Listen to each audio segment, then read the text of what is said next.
Pemirsa, polisi menetapkan Ayu Puspita sebagai tersangka kasus dugaan wedding organizer atau penipuan wedding organizer. Polisi juga menetapkan 4 orang lainnya sebagai tersangka.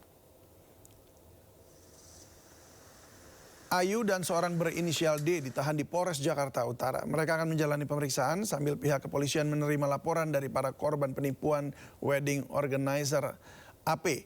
Sementara itu 3 orang tersangka lainnya diserahkan ke Polda Metro Jaya untuk diproses hukum karena berada di luar tempat kejadian perkara di wilayah Jakarta Utara.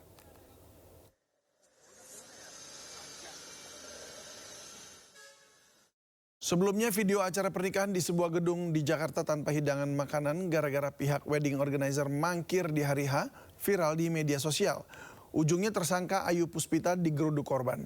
Ternyata ada ratusan korban yang merugi hingga 15 miliar rupiah. Acara resepsi pernikahan yang seharusnya diwarnai sukacita berubah duka.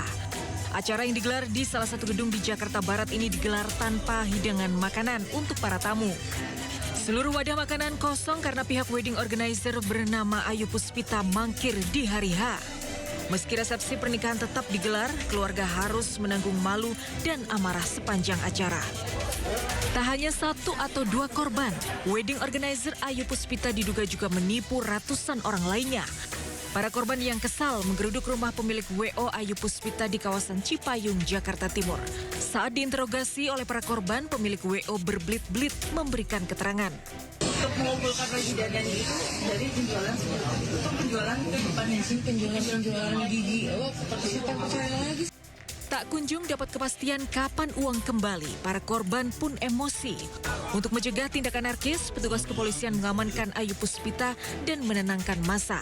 WO ini sudah menerima uang untuk melaksanakan acara pernikahan atau resepsi, kemudian pada hari H-nya tidak terlaksana sesuai dengan kesepakatan. Sementara itu, ratusan korban wedding organizer bodong juga mendatangi Polrestro Jakarta Utara untuk melaporkan Ayu Puspita. Saya total pembayaran itu sekitar 170-an, yang udah masuk sekitar 147 sih. Kita tuh diiming-imingi dengan banyak bonus-bonus yang lumayan banyak lah gitu dari itu ya, dari total.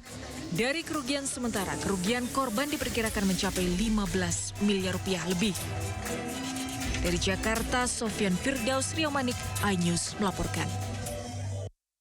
Pasca bencana banjir dan longsor di Sumatera Utara, Menteri Lingkungan Hidup Hanif Faisal Nurofik juga menghentikan operasional 3 perusahaan tambang sawit di Tapanuli Selatan.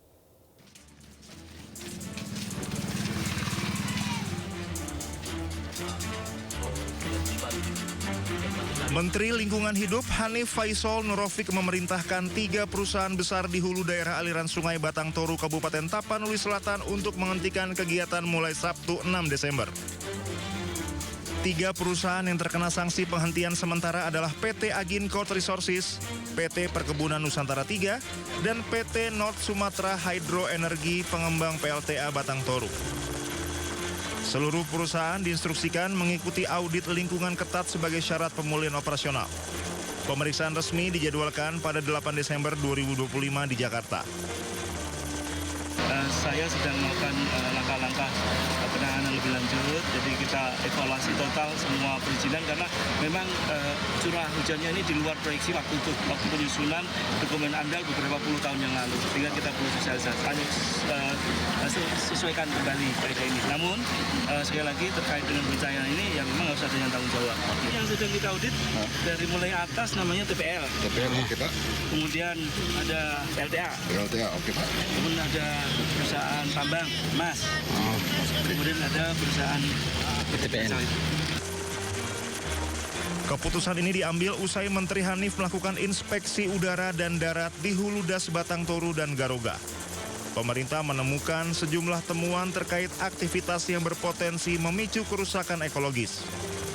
Dari Tapanuli Selatan, Sumatera Utara, Indra Mulia Siagian, iNews melaporkan. Di tengah upaya pemulihan bencana di Sumatera, Satgas Penertiban Kawasan Hutan menagih denda terhadap 71 perusahaan kelapa sawit dan tambang ilegal. Dalam keterangan pers di Kejagung, Jakarta pada Senin kemarin, juru bicara Satgas PKH, Barita Simanjuntak menyebut pihaknya telah menagih denda 71 perusahaan sawit dan tambang ilegal. Ke-71 perusahaan terdiri dari 49 korporasi sawit dan 22 lainnya korporasi tambang. Bekerja sama dengan BPKP, Satgas PKH menyebut denda mencapai 38 triliun rupiah. Dilakukan per hari ini terhadap 71 perusahaan korporasi yang terdiri dari korporasi sawit dan tambang. Ada 49 korporasi sawit, PT sawit, yang diperkirakan dan sudah dihitung 9 triliun 420 miliar. Sedangkan tambang itu ada 22 PT tambang, korporasi, yang senilai 29,2 triliun. Sebelumnya BNPB memprediksi biaya perbaikan dampak banjir Sumatera mencapai lebih dari 50 triliun rupiah. Aceh tercatat membutuhkan biaya terbesar, yakni setengah dari total anggaran. Kepala BNPB Suharyanto melaporkan biaya perbaikan mencapai 51,82 triliun rupiah dengan anggaran terbesar dibutuhkan Aceh, yakni 25,41 triliun rupiah. Sisanya dialokasikan untuk Sumatera Utara, yakni 12,88 triliun dan 13,52 triliun untuk Sumatera Barat. Biaya tersebut masih berpotensi bertambah karena BNPB masih berkoordinasi dengan Kementerian Pekerjaan Umum. Tadi dari Bapak Menteri PU khusus untuk Aceh saja, pemulihan sampai dengan saat ini kondisi seperti semula membutuhkan anggaran 25,41 triliun. Kemudian untuk data sementara untuk wilayah Sumatera Utara, datanya seperti itu Bapak Presiden.